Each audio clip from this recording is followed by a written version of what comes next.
आप सबों को यीशु सहाय और पाम संडे की ढेर सारी बधाइयाँ आप सबों को। परमेश्वर पिता आप सबों को आशीष दे। प्रियो, एक सवाल अक्सर हम करते हैं कि पाम संडे क्या है और इसे क्यों हम मनाते हैं, वाई वी सेलिब्रेट। ये सवाल का जवाब हम लोग कुछ मिनटों में हम इस प्रकार चर्चा करेंगे कि पाम संडे जब भी होता है तो हम खजूर की डालियों को चर्च लेकर के जाते हैं और खजूर की डालियों को अपने गिरजाघरों को सजाते हैं, है ना। खजूर की डालियों से क्रॉस बनाते हैं और इस तरह से हम लोग खजूर की डालियों को हिला हिला कर होसना के गीत गाते हैं। आपको होसना का अर्थ बतलाना चाहूँगा। उसका अर्थ होता है कि प्रभु हमें बचा, ये उसका अर्थ होता है। और हम लोग याद करेंगे पाम संडे के बारे में कि जो सबसे पहला पाम संडे जो मनाया गया था वो आज से लगभग 2000 साल पहले मनाया गया था। और उस दिन क्या हुआ था कि यीशु मसीह जब यरूशलेम आए तो लोग उसके आगे कपड़े बिछाए और खजूर की डालियों को, विशेषकर खजूर की डालियों को बिछाए। और इसका एक कारण है क्यों लोग खजूर की डालियों को बिछाते थे।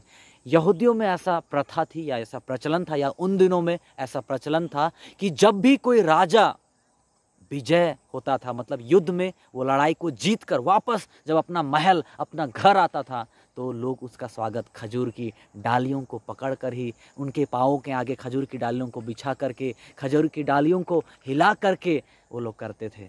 और यही सेम चीज़ यीशु मसीह के साथ किया गया। मसीह प्रियो, आज आप और हम क्यों खजूर का पर्व मनाएं?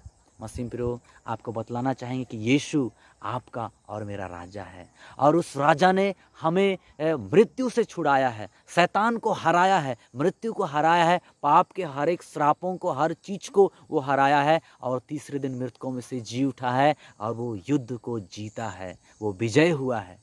और इसीलिए आज हम सभी उसी राजा के प्रजा हैं और इसीलिए आज भी हमें उस खजूर पर्व के अवसर पर हमें गिरजा जाना चाहिए, या फिर हम जहाँ भी अपने घरों में जहाँ भी हम खजूर के पर्व को मनाते हैं तो हमें खजूर की डालियों को लेकर के, ये खजूर की डालियाँ इस बात की प्रतीक है, एकता को दिखाता है कि चाहे कुछ भी हो जाए लेकिन खजूर का पत्ता कभी अपने ग्रुप से वो अलग नहीं होता है। और यही चीज़ उन चीज़ों को दर्शाता है कि जब हम एक विजयी राजा के प्रजा हैं तो हमें भी एकता में रहना है, दीनता और नम्रता में रहना है।